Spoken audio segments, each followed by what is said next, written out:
Yeah, that's where I land to. Is what are the underlying philosophies being used in the hierarchy?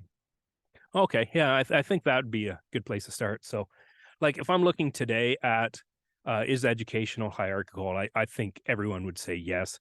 I think most every institution in the West is hierarchical. And I would lean to saying that hierarchies are a foundation of nature. Every single organism is hierarchical in one way or another. My brain's not at the same hierarchical level as my skin. We've got different needs, and those are all tempered. And I think that's why the biology is good. We start to assume once you have multiple competing systems in tension with each other, you have to have an organizing principle. And that organizing principle necessarily creates some type of hierarchy. Now, I think the stuff in the West that we hear, so the modern critique is that hierarchies are predominantly based upon power. And then that predomination then creates corrupt hierarchies as powers concentrate. Sort of get the what iron law of oligarchies that we talked about. Everyone tends towards corruption and sort of multiple levels. And then you'd mentioned the Peter Turchin work, saying that if we assume that hierarchies are part of nature, that they always seem in practice to become overly top heavy and then tip over. And I'd say almost Marx probably saw that from an observational point of view and then created a theory that said, hey, how do I handle the inevitable revolutions that are going to happen of the bottom always rising up to the top? And anything to add to that background?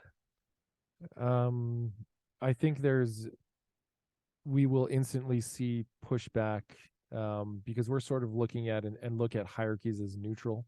But I think there's a large um, part, at least of education, that sees hierarchies in their nature as a negative, bad thing, and would want to assign a negative connotation to hierarchies So in general. we have a new tendency to Yeah, anything that we can see as a hierarchy, let's destroy it let's and destroy topple it. all hierarchies. Yeah.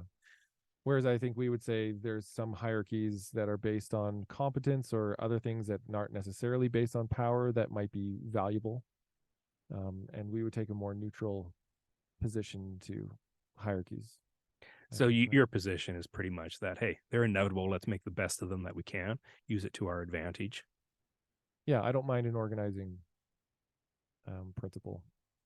So, what do you think the educational organizing principle in the hierarchies has evolved to become? Oh, I think education is I mean the word we use is woke, has gone fully woke, and so they've bought into the postmodernist idea that all hierarchies are based on power, like you said, and that those are bad, and we have to tear down all hierarchies that we see. So, would that assume then that people who lead educational institutions are majorly concerned with power and have been selected for power? Themselves, Yeah. yeah, I think there's a certain amount of self shaming. I feel that that leaders are taking, especially because the power structures that tend to be talked about are race and Immutable yeah, characteristics, yeah, or seemingly you can choose some like your ideology, but we know that that's got a high degree of genetic inheritance, sort of like religion or faith traditions. right, So those sort of combo those together, the right, immutable characteristics and yeah, groups that you can't choose to be in or out of, you're okay. automatically in or out. And if you are in the group that's powerful, then um, there's a certain amount of self-inflicted shame that comes with that, I think. See, and I'd almost push back against the idea that educational hierarchies are based upon power. I would almost say what we'd see would be more of like a religious style hierarchy where you're selecting for certain virtuous or moral traits. Now, those can certainly intersect with sort of power or an awareness. The people who appear most virtuous or have to be in some position to promulgate their prevalence, right? But I don't know. I'd push back and say I'd see it more moral than pure power, like business. But am I wrong? No, I think those are playing together. They play together well, and so it's honestly, it's difficult for me to present exactly what the upper echelons would find themselves as, right? But we see the mix of what initially was a postmodern movement that had some valuable things to say, I think, about understanding the way that we tell narratives and things, but has grown into the more extreme woke version, which to me at least adds that religious element to it. And I think that's the issue I've got with the power hierarchy approach is you can use it to critique anything, and it seems more like it's just the silver sword to throw down anybody by calling him power. Yeah. And I mean, I see you agreeing with that in your founding principle. So when we look at hierarchies in education that form, um, maybe the question we have to start approaching the question a little bit differently instead of saying what are they based upon. It's the hierarchies seem set up to sort of promulgate a certain worldview or coherence within society. Like that seems to be the foundational role of education is how do we keep the society sort of tied together so we're learning the same basic lessons so we can have conversations, common experiences. That ties the society together. It helps us out because we're learning stuff. And then at some point, it seems like education evolves into that hidden curriculum takes over where, hey, we really know what's going on. For the plebes, you guys need the basic vocational education. Us higher ups, we're learning different lessons. And it's the takeaway like, hey, it's our friends. We've got the in group. We know how to say act coherently together when we all need to push a government mandate down everyone's throat. We won't have to send an email. We just all know what the right thing to do would be for the next steps. Right. Yeah. It doesn't have to be conspiratorial, if right. I think what you're saying is we would just know because we know what right and wrong is almost.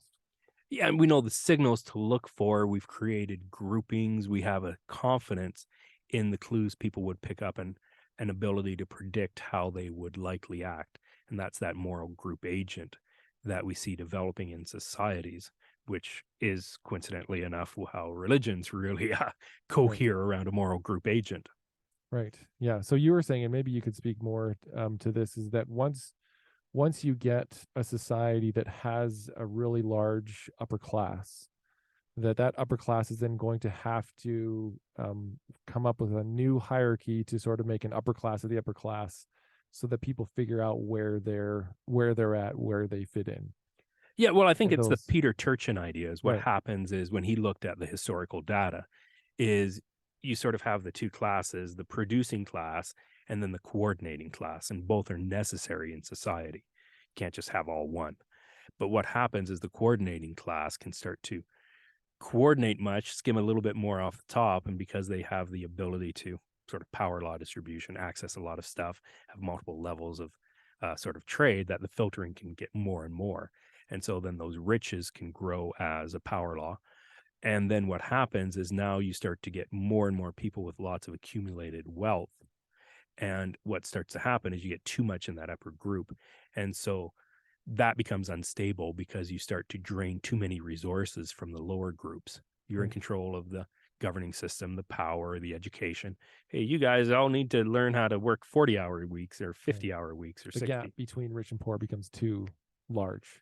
Yeah, as that Gini It's coefficient unsustainable. Right. grows.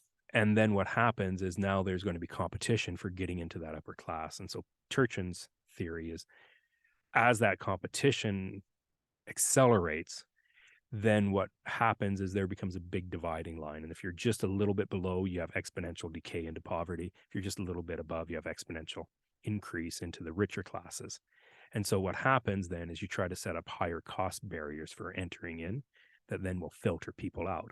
So then you'll do costly commitment displays like, hey, can I send my kids to this uh, priest class type education that's not going to serve any practical function for them? And they learn how to, bind their heads and bind their toes and do all this religious practice Mhm. because they don't need the vocation. They're guaranteed spots and income due to their position in society, not necessarily what they're learning. They pick up enough on their own of what the social interactions become the more valuable education than the actual how do you produce more. Right. That's a good way to say that. So just sort of summarize, you have people in the upper class that are trying, not probably consciously, but they're trying to stay in the upper class, and then inventing ways to show displays of virtue, right? Where we hear a lot of people throwing out the term virtue signaling now, where we're trying to show people that we are in the upper class because we're doing the right behaviors. Yeah, it'd be one of many expenditures that could be used as a costly commitment display to see, do you have the right morality? Are you part of the group? Do you Right, really understand the hidden messages? Or are you just a producer that's feigned their way into here? right, Which is why you see such vitriol against Trump, right? Didn't right, have the right moral valence and understanding, right, and therefore was clearly on the wrong side of where he should be as a coordinator. right. Yeah, it's easy to see like a sort of in-group forming within the upper class that are, and they're going to know their signals to do that. Yeah, and so Um, I mean, the connection with education then would be, one would say that there would be people coming out of the technocratic system or governance or the political moral system that then say, hey, I've got unique insights that will help out all people, right? Help out people in general. Now, what I think where you'd get at with the hierarchies is, when they come up with those ideas, are those ideas to create a flat world where there is no distinction between the upper class and the lower class? That's sort of the end goal of, say, any Marxist or critical approach. Uh, but that end goal is so far away, I think, in practice that, yeah, you sell equity and equal outcomes, but we have to justify getting there through very uneven means. yeah, And I think that's why when we see, say, the right critiquing the left, that's what the right is doing, is they're saying, hey, watch out for this sort of radical liberalism.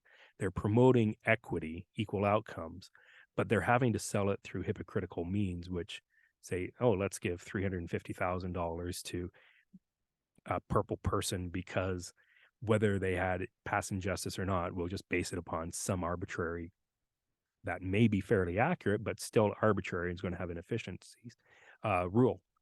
And so now, once you start doing that, you start to justify the creation of a flat society via, ironically, hierarchical means, radically hierarchical means. right.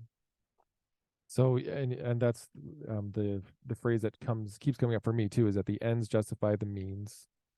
The ends being very idealistic, but the means being very hierarchical and imposing things that we at any other time we would, I think, disagree with. And Yeah, and I mean, that's an interesting question with, sort of any of these progressive, I mean, I'll call them the religions, and whether that's infused in education or anything else, is, should you be allowed to create a system using some of the things you're critiquing, right? right, So, can I create a utopia uh, without utopian tools? And I think, if I remember the critical race theory, there's, can you take down the master's house with the master's tools? No, right, you have to create your own set of tools eventually. right, This is like the opposite of that. It's like, can you create a utopia using imperfect tools? And I think Marx has a very, or any of the things derived from Marx have a very clear answer, which is yes, we naturally assume that that's essential. But yeah. I mean, maybe so. I mean, do you see, Josh, like that? It is an ironic principle that's a critique, or do you see people having been astute enough to say leverage the hypocrisy to actually fuel the system? Oh, gee, I'd have to look at it. I'd have to see specific examples. Well, I mean, if we have, say, let's create an uneven distribution of resources to, say, some people who are poorly educated, and let's identify their poor education as part of a class, and uh, proletariat class or something else, if you use the Mhm. Marxist terms. So I've got group here that needs some extra resources. So what I'll do is I'll use a hierarchical approach. I'll choose them as the chosen people, and I'll devote lots and lots of extra resources to them based upon their identity, not necessarily every individual's need. I'll assume that there's going to be some inefficiencies, that this person actually didn't need it. They're a multimillionaire. They didn't need these extra resources, but I'll give them to them because they've got immutable characteristic X Right. with this group. Okay, or racialized or whatever you want to call it group. Mhm. So the question is that a problem if they're using those ironic means to create equity? Right. I think that's the question for us to answer, is that we, on this, on the face of it, we would, I would look at that neutrally and say, okay, well, what are the effects that are going to come about because of that? What's going to happen? This isn't the first time that this sort of societal shift has happened. And so what happened last time, if we look through history when societies became like this and this sort of thing came up, what happened then? What's the outcome? Well, I mean, some of the history, I mean, if I look at the David Tyack books on the inner cities, written 70s and 80s, right? Okay. But he was tracing through, and great educational historian of several centuries of data, right? Like tops in the field. And what he would say is he saw those cycles in the inner cities as you'd give more resources to certain communities that had an impoverished educational background. Great would help them out until it started to fuel actually more corruption. And so once people learned how to gain those systems within those communities and those systems became exclusive, say would exclude any auditing because, hey, you just don't understand our context. Right. And that was also used as a political way to claw back any things that they said, oh, this is unfair, getting too much, right? Right. But once it created that isolation, then those communities could become sort of ossified in that hierarchical where you've got too much of the coordinating class grifting too much. Mhm. And so then at some point, what Tyack would see would say, hey, there'd be a revolution to appeal to the outside force to say, hey, can you come in and help us out? We don't get any money down at the bottom. Mhm. And so then the outside money comes in and says, hey, we've got disadvantage. Let's create some more equity, pump some more money into the system, do what they can to remove the corruption, which was often seen as the equivalent of Eurocentrism. Hey, let's come in and we'll tell you what to do, but we won't flatten the system and force it, but enough till the hackles get raised. And Right. then you create this cycle back and forth. So the pulsing and shifting. And I mean, I see sort of when I look at things on the left, I see the same sort of ideas. Like we have to pulse money into these groups, and we know that there is going to be a certain amount of grift, but is there any way to get around it? And I think the conclusion is that maybe there isn't, that we just have to accept grift to reach a certain stage and then try to go in and pulse, uh, sort of Right. flush it out, but then keep adding these waves. And in a positive way, they would say it would be waves of rejuvenation, bringing this money up, and it'll keep the money ticking, ticking, ticking, ticking Right. to no an end until eventually there'll be so many resources having been added into this that we should get equal outcomes. Right.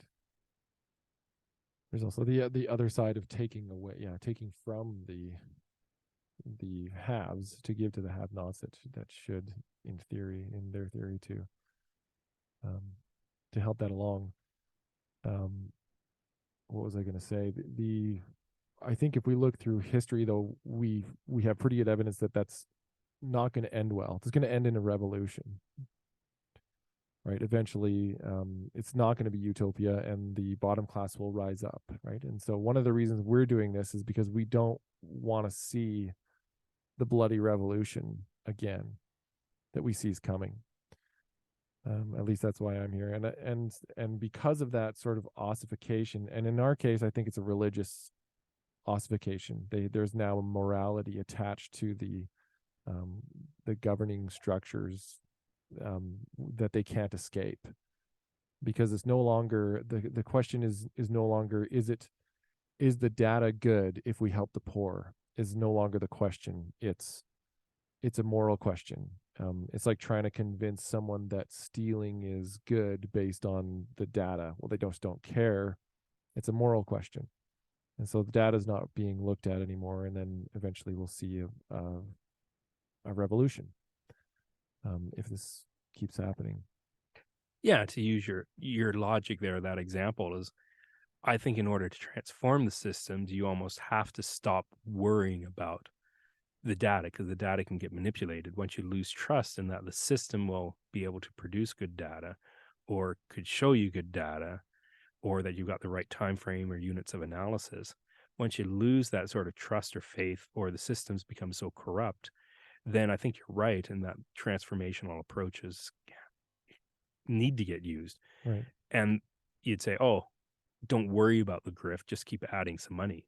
And I think Right. that's right, because if you go to a zero model in this one of let's extinguish the grift before we really provide more money for you, you're never getting anywhere. You're never going to extinguish the grift in, say, some of these third world countries like the World Bank found out. Right. Sort of accept a certain level, try not to encourage it too much, but you still need money down to where the plants are growing. Right. Because at that point it's a moral question, right? It's not a, is this money going to help the poor people there, is not what's being asked, right? Is there's no cost benefit analysis that's done after, there's no checking.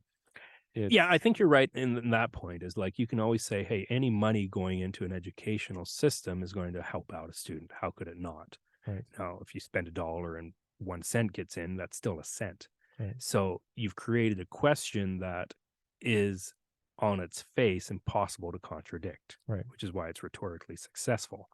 What you would say is, what I hear you saying, Josh, would be, why don't you look at some other measures to see if it's actually counterproductive? That whether by adding that dollar into the system to give 1 cent to the student, we've actually created a system that now penalizes the student, maybe retards them in terms of what they could do economically, or just actually keeps options from them. Is it, Right. I'd be happy with that if that was happening.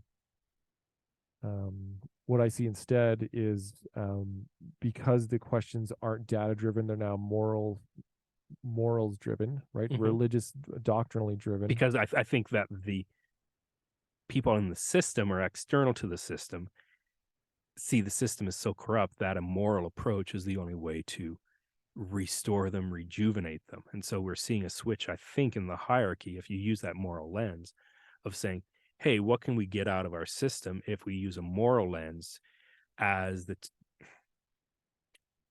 I guess, as a guiding principle, but maybe also as the organizing way that our hierarchies should go. Yeah, they're working together. I think you're right. Yeah. So I think like, and There's a that dual happens with purpose there. frustration. Once you lose control of the system, you'd say, hey, let me apply a moral principle that you guys can't trump, that you guys can't figure a way to work around and to corrupt. And so by applying that morality, then it takes you off your feet as the hegemon, right? The Right. owner of the system. And now I can rally people together so that bottom base now has an energy. So they say, hey, this is a good guiding principle to use to reform the system. We don't have to know everything in detail and then do this objective back and forth bean counting that the system is always guaranteed to win. So we'll use a moral principle, and Right. that moral principle come and wash in and sort of infuse the system all at once. Now, I think the interesting question is you'd want to look at that moral principle to see, hey, is this a wise one or a pernicious one?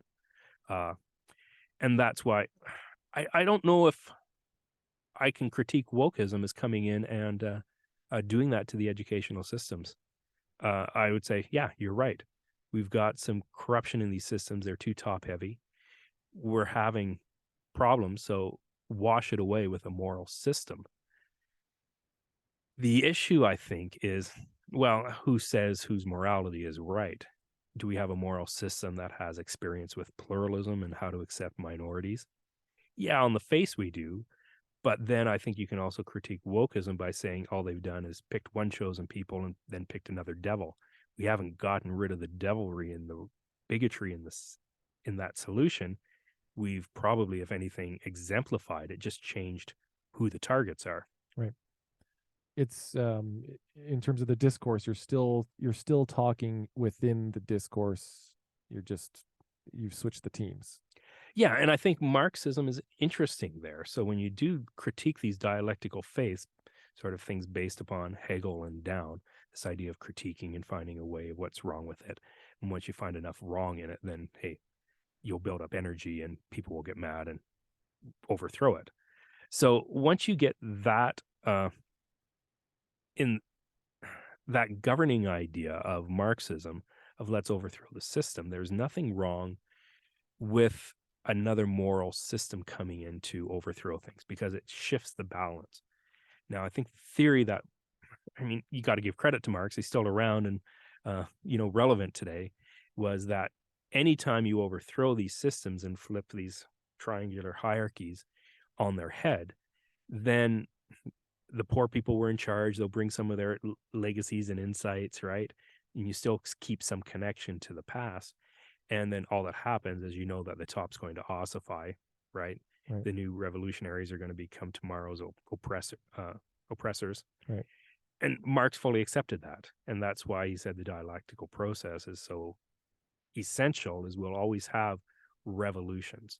And the distinctions in the various strains of Marxism, like the Trotskyitisms and the critical theories of today, say, sort of the modern liberation theories, is that they assume that, hey, we need to have constant revolution all the time, not just once the top gets to be an oppressor, but the Trotskyites, the radical side, will say, we need to do it on finer grains of things that can be viewed as characterizing someone as an oppressed group.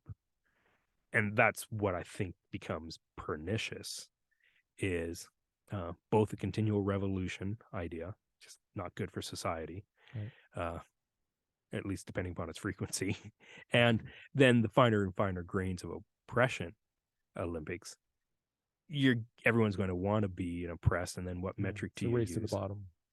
Well, it's just burning up energy. I mean, Orwell did a great job of that in '84 to say, hey, you got these systems that produce so much, so you need a way of basically burning off all that extras that you get, right? And you can Yeah. burn it off by giving it to the top, but that's just going to magnify the problem. Can you burn it off and give it to the poor? I mean, that's the dream of communism and Marxism and all those, and create a flat society. But the people who control the giving always end up in power. Right. So then Orwell's solution to that was that continual state of war. I don't think the modern sort of woke crowd have a solution yet. I mean, I could be missing it. I think they're saying, let's just do a whole bunch of revolutions right now to finer and finer details to know who's on whose side. Right. And that's the way we'll sort of sort this mix out to know who should be part of society and is just able to bend the knee to a progressive utopia of constant improvement from their Right. perspective.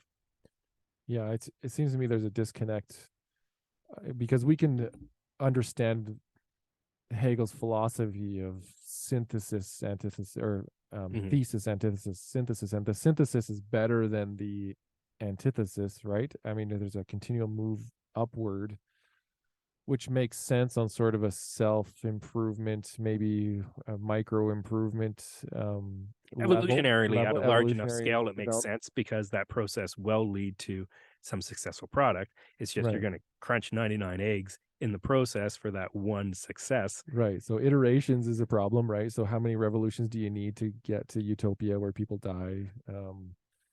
Also, I mean, just talking about it at a societal level as opposed to individual improvement level, I think is something else that gets missed. I often hear it talked about at the individual self improvement growth level, but once you talk about it as a society having revolutions are bloody, people are dying. The people that survive tend to be the people that are not good at playing well together, right? Yeah, they tend to be the Um, most, the strongest and evilest people come to the top. right. They're the ones that are surviving the revolutions. And at that level, that becomes a very different story that I don't, and that's the story that I don't hear being told. Okay, let's have a revolution, but Yeah, we no, don't we hear don't about the hear it. murder. We hear about the glory afterward of a Yeah, I mean, that's ironic because that would be sort of a flip on the way we used to view sort of the Napoleonic era wars. It's the glory of the war itself, and here we're seeing the glory of the aftermath, which is sort of the opposite. right. Yeah. In education, I mean, relating that back to what hierarchies are produced in education and what's going to happen as education finally completes its last sort of couple seconds of its flip into a full woke progressive mode. Mhm.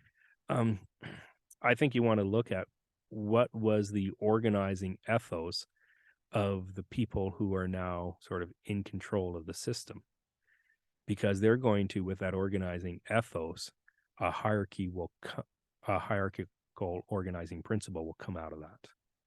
And so if they say, hey, we have revolutioned the system to focus on the most needy amongst us, right? Then what organizing principle do you have? Do you have a hierarchy based upon need? That's a theory, but what happens is then I just need to say I'm the most needy to get into there. And that's the animal farm, right? Right. Then the people at the top can say, hey, I'm a coordinator. I have lots of need of good resources for my crew. Mm. And for us, I will keep my allies in power and giving resources to them. Sort of that the bureaucracy of the people who write curriculum will never shrink. It will always increase because we need to do a better job and a better job. Yeah.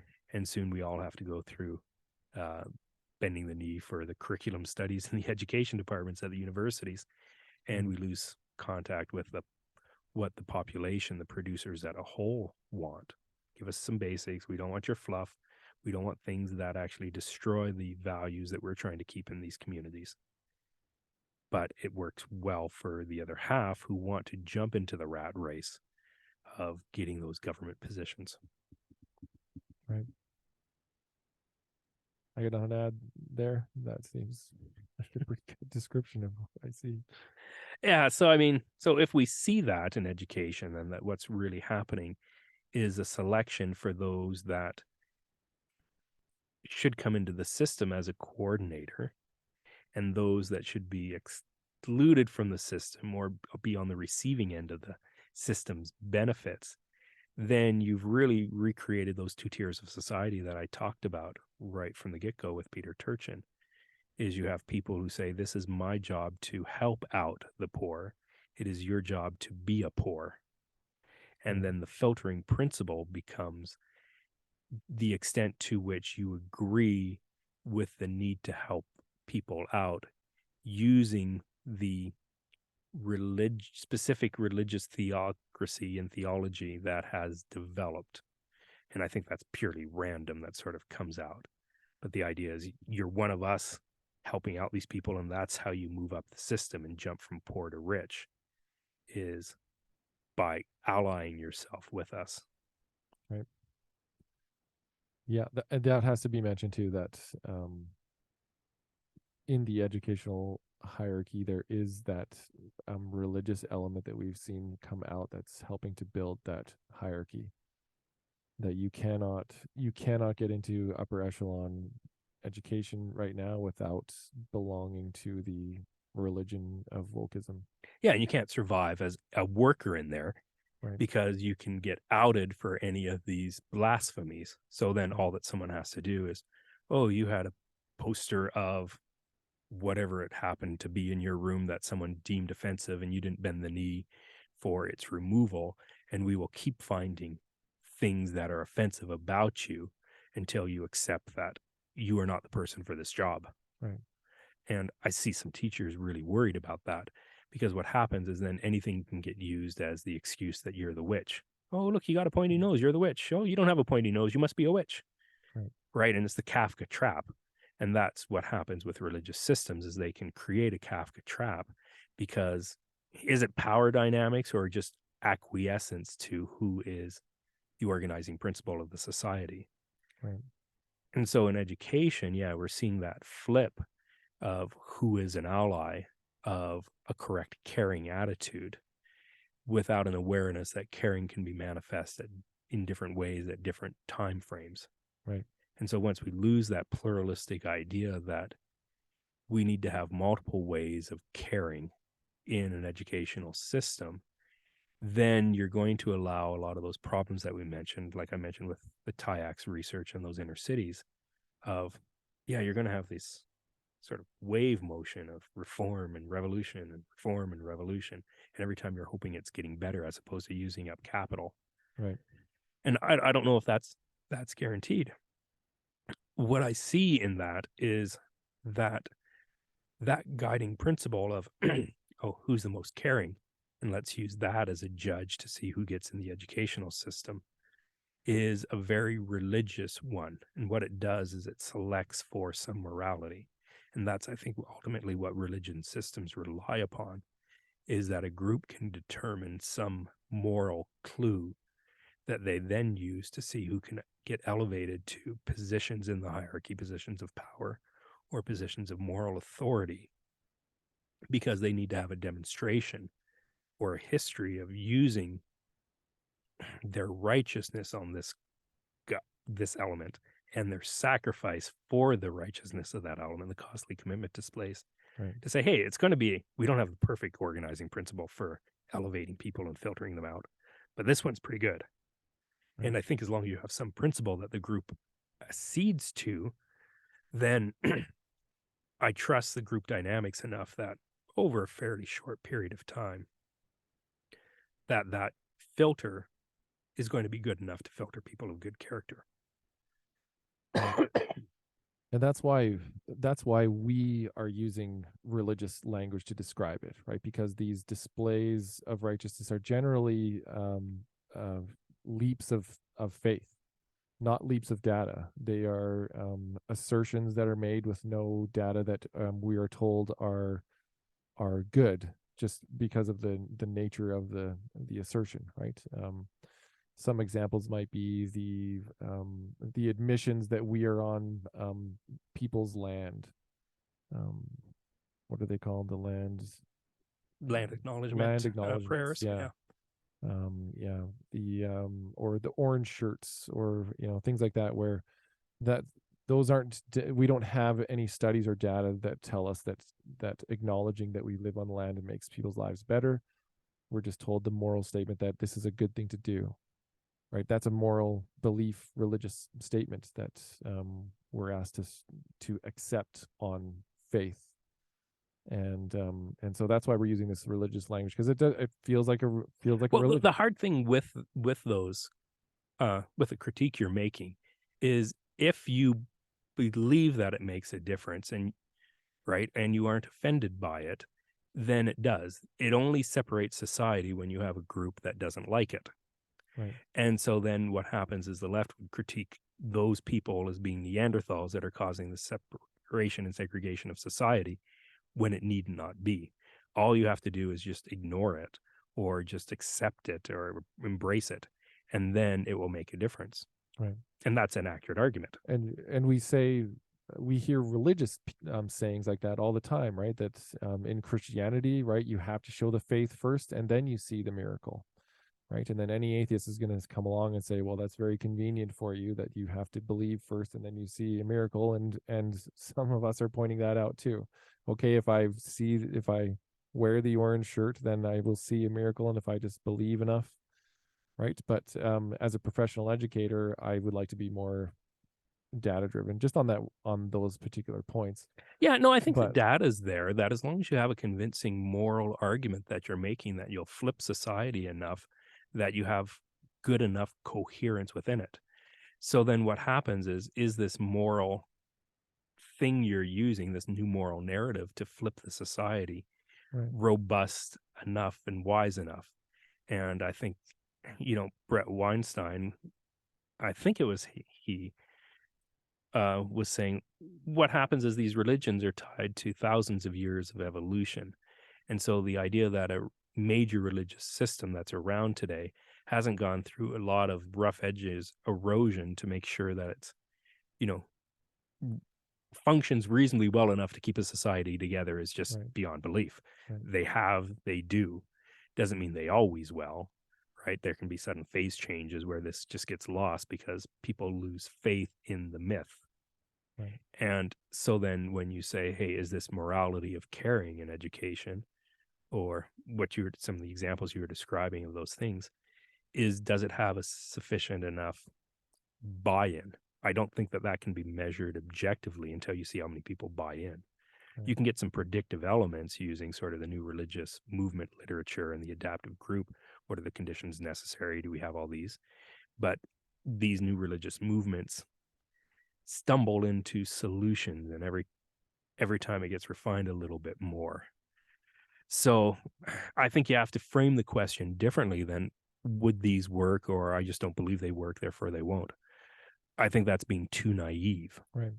And too drilled down into specifics. Whereas we're sort of moving away from getting at and discussing the specific policy and moving to a broader discussion of individual versus group dynamics, right? Where people on the right are going to favor the individual. So they're going to come to that question of the t-shirts. Does it help the individual? No, then I'm going to fight against the policy. Whereas people on the left are more collective. Does it help the collective? Yes. So they're going to fight for the policy. And we're sort of taking a step back from that and looking at that dynamics, where I think a lot of people are going to get bogged down on fighting the specific Yeah, they're going to try to fight policy. this battle in this particular clue. Right. And I think what you want to do with wokeism as a moral statement that's hoping to have enough energy to flip society and has flipped education is to say what elements within it uh, should we be concerned about? And Right. so I would be concerned about to what extent do they care about who the new people they're going to oppress are? I think that's a very valid concern. Right. So if you see them treating green people who were the old leaders horribly and roasting them on a stake, chances are, that isn't a good principle, Right. right? You could support all sorts of mid 1900s groups using that same logic. Hey, Right. let's recreate the fatherland, and anyone who doesn't buy for us is evil, and they need to wear their, black, brown shirts on this day. So you look at how they're going to be treating the people that they are taking over. Right. Now, education is harder here because they would say what we need to do is we need to treat them to re-education, not violence. Right. And so is re-education harmful? Well, yeah. And that's where you can see sort of hypocritical things coming in, where um, you wouldn't we wouldn't want, if the Western civilizations that took over First Nations people talked about re-educating them, that would immediately be flagged as a negative thing, right? But here it's Yeah, sort I of mean, the that was same. the residential Right, schools. residential And schools that are was an the awful. progressive solution Right. of or just before the 1900s, the late 1800s. Let's re-educate them, see how progressive we are. Right. We aren't giving them bad treaties or stuff. We'll help them assimilate. Right. Yeah. And so, do we want to see that again? I'm not sure that we want to take all the plebes and re-educate them, right? Well, I think education, I see that, especially here in Alberta, as something they're trying to do. Let's not let these groups go have their own education because just like in the 1800s, you'd be like, let's not let these native groups have their own education of their traditions because their traditions are going to be taught in a way that isn't going to cohere society. They'll become a separate group and maybe it will take away. Progressives, I see that with how they're approaching the charter schools, the private schools, the home schools that will split off. Let's not let them do that because they will teach their kids lessons that will then destroy the society coherence that we have fought so hard to get Right. on this group. But that's also a slippery slope argument. So you could say, well, maybe they will tolerate a 5% movement of homeschoolers and charters, 10%, 20. Where's the limit? Right. And Right. obviously they're going to have some limit is too much, but I don't think they'll go to a zero approach. No, it'd be too much, too fast. And that's, I You'd think, immediately set off that revolution. That yeah, and I you think don't that's want. what the distinction with the residential schools is there was basically the zero approach, Right. right? So you look back, would residential schools have been so bad if it had been anybody who wants to come can, and if it gets under 20, we'll start to force things. Right. I think it would have been. I don't think it maybe would have been, you would have seen some of the most extreme cases uh disappear, but the system itself was bad because it prevented that choice that allowed people inside those systems to say, hey, I've got a really teacher who's abusing me. This is bad. Right. Okay. Hop out. That you need that freedom to walk away to almost keep that at bay. It just is those robust solutions that you don't have to have good oversight over. It just naturally works. So it's resilient. When we get to an education system that's just providing, say, teaching, it's not handling your kids, taking them out of your hands. It's harder to, make those arguments that you'd make with the residential schools. I think what's going to happen is the arguments that you make when you say these kids are forced to go to a public school that is ethically against uh, their parents, themselves, their own identity, is they're just seeing I think the argument people would make would be they're just seeing a different perspective. They aren't forced to do this. So I think the problem is that it breaks the family unit. And because now your kids start to say, hey, my dad, my mom, they're rednecks. I need to turn them into the thought police because they aren't allowing me to be of gender X. Therefore, they need to get fined and police brought to their house. Right. That's fundamentally one of the issues. It'll make you sound like a conspiracy theory. But in the Marxist approach, that's a feature. Right. That's the plan. The plan is that you need to break down the lower units that are keeping these people away from a collective good. Right. And so you do want to say, like 1984, let's get our kids to rat on our parents. Right. That is part of a dialectic process and part of a cultish process. And the Marxist at that level is indistinguishable from a religious cult. Yeah, the family is not the collective and therefore stands apart, and we need atomized parts of a cohesive unit. Yeah, and so maybe that's the answer that we've stumbled into, is when we're looking at the meta narrative of the guiding principle of educational hierarchies. We're looking at, does that meta narrative principle enable multiple levels of groupings without considering them a competitor? Right.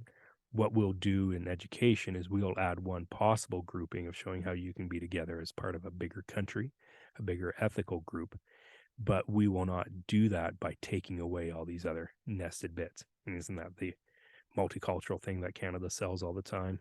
You are Canadian, but you're a Ukrainian Canadian or a First Nations Canadian. Yeah, don't give up your identity. Come here and we'll coexist. So in education, do we see that? Do we see the educational leaders saying you need to keep your identity? We want you to keep your conservative identity. Here's how to honor your conservative identity. Here's how to respect it. No. Not at all. You see it potentially on the paper of the curriculum, let's honor multiple identities. Right. But in practice, we see what that means is you can only honor the people who are the most marginalized, because honoring someone who's already in a position of power or where in the hierarchy just entrenches them more, because disparate sort of outcomes. Right. Yeah, and I think that's the litmus test. Right. And the different answer that we've come to is that answer of pluralism, of not, I don't see a lot of value in going to war and starting a revolution against a woke religion, but rather just recognizing and acknowledging that it's a religion and having it being taught as one of many religions. Yeah, so maybe what you'll see happening in society with education as it sort of gets its awakening to say, hey, people are leaving the system, something's broken with it, like the Catholic Protestant split in the late 1800s, is maybe education will say, hey, we need a new sort of overarching principle where wokeism is one religion that has come in, as Christianity came in, as Catholicism came in, and Protestantism came in, that maybe that's another sort of religious tradition that's now in our societies. And if that's one of many religious traditions, then a new overarching element comes in that says we now have a religious tradition in the country of pluralism. And wokeism, you are a subset of that. Now, that's an easy way to test to see, is wokeism pernicious ultimately, or just at the moment? Will it bend the knee to some overarching principle that is bigger than itself? Right.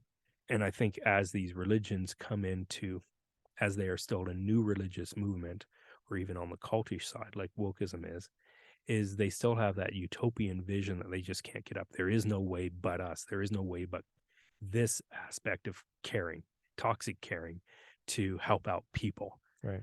That their inability to see other possibilities is the way that they survive and bring adherence into it. Right. But there reaches a point where that zealous utopian, that radical millennialism that we see in religions becomes disaffecting. But it doesn't happen until it reaches a sufficient population level that they have to come into a pluralistic solution to either keep growing or to keep from collapsing.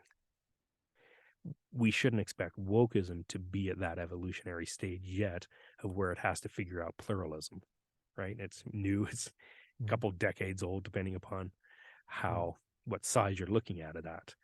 So, and I think that's a good critique on the left is they'd say, hey, don't stress about these things. It will settle down and temper. On Mhm. the right, the critique is, but that's not guaranteed. Right. And you want to roll a die.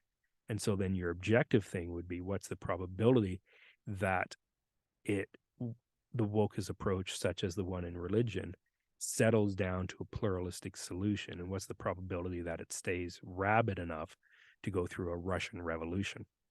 Right. And what's the process of getting that to happen and have it happen with, without any blood? Well, and that's why I think Jordan Peterson is very wise to say, what are the clues we look for on the left with the caring mechanism, the toxic caring mechanism, to say, when does it go too far?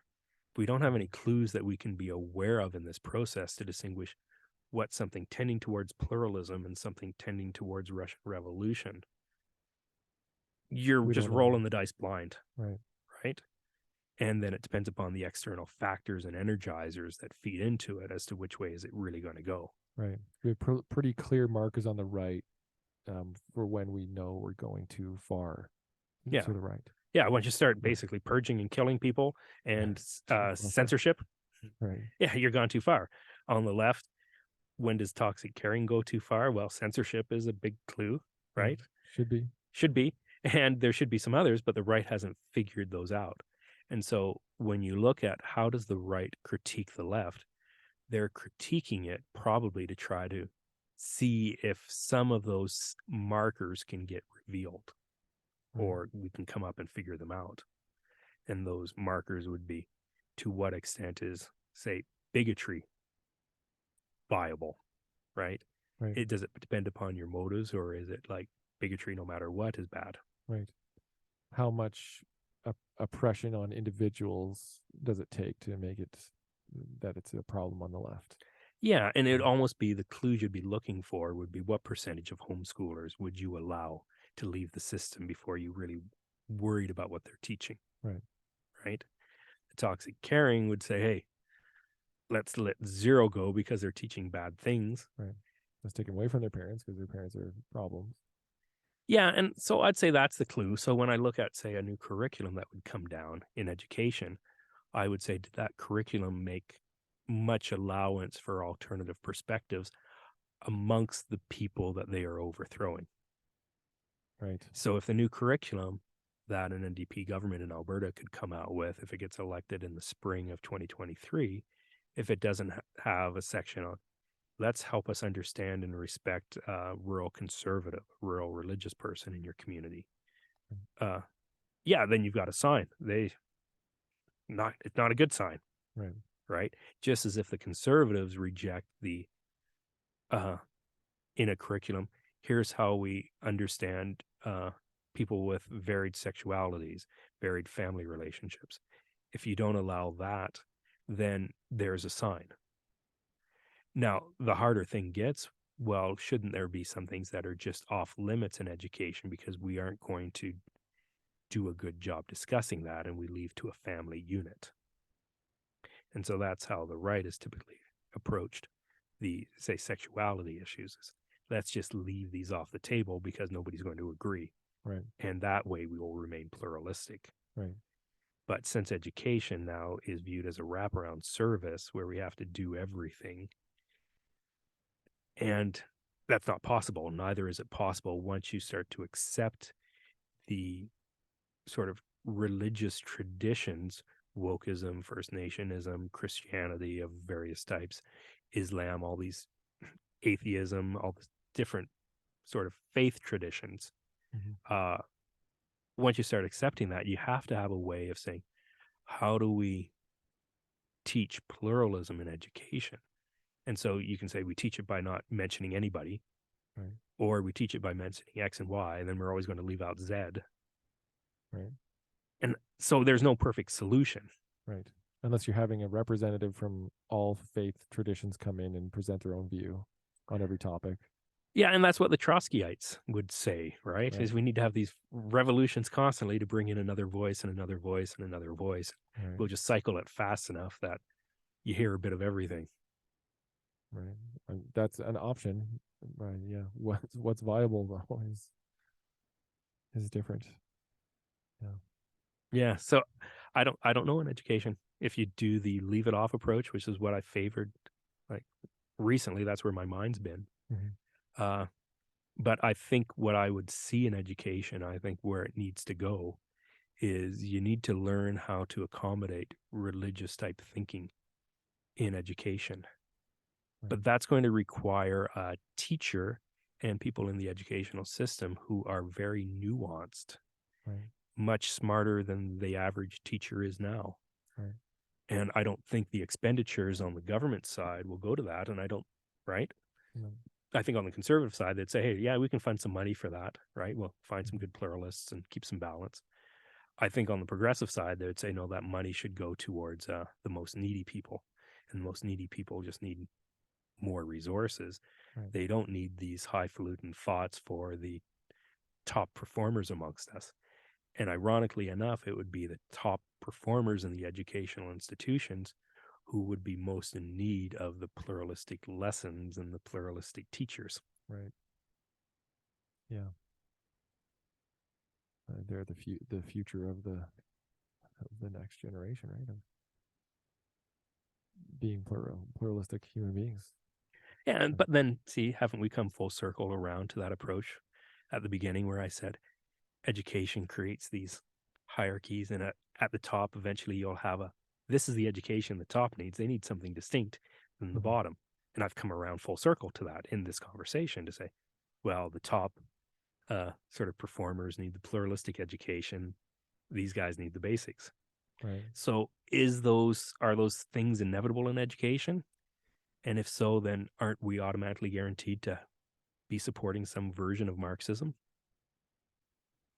with all its revolutions at the bottom to the top? Mm, I don't know. We might be, depending on how you define the Marxist revolutions, right? Yeah. Yeah, just the process of that flipping over. Mhm. And so I'd say maybe to me now, I think that pole flipping has some really deep biology going along with it that would be Right. good to explore at some time. Right. But it just means that education isn't as simple as we think. And watch the meta narratives that are being pushed, investigate them deeply, look for the symbols of when they go too far, and that no matter what you do, you're going to end up recreating a hierarchical system Right. of some type with this is good for this is not good for that, because we need to optimize for individuals and or even groups of individuals and their needs. Right. Yeah. So your founding question was, are hierarchies inevitable in wokeism or systems? I'd say yeah, right? But we can't let them ossify too much. And we need to have a gentle way of doing a revolution. Right. And the dialectic process of finding critique is probably too caustic. Right. Yeah. And that's my main concern is where this is headed. Looks like an upper echelon that is, toxically ossified, and what's going to be required to flip the poles will be more than what I'm wanting to do. Yeah. Well, especially when you're on the outside and you're the Right. one that's going to Yeah. get I'm going to be the individual. Stalinized, right? Yeah, that's right. Yeah, and it doesn't take much, I think, in that signal is just to say, "Hey, we like you. We love you. You're part of us. We need to bring in your voice," right? Right. And that's why I think, like, as conservatives, we need to look really closely at, say, the land acknowledgement stuff. Is that what's happening? Is it just, "Hey, let me hear you. We love you. You're Hmm. part of us. We respect that. You've got this heritage." And I think that that's right. It's when those, say, prayers and other stuff get brought in as "you will bend the knee." Right. And so that's the education, is if you can rediscover what it means for it and it makes sense for some purpose, then you're like, "Yeah, I really like that." Hmm. And that's that faith element. And I think we just need to help people understand faith again, Right. because no matter if you're an atheist, you got a faith tradition, probably a dialectical one. Right. If you're progressive, you have a faith tradition, it's a dialectical one. Realize you're in a new religious movement. That means watch out for these cultish behaviors that you don't think apply to you, Right. right? So, ended on a positive note, I think, where we say, hey, Yeah. let's just recognize where we're at. Yeah.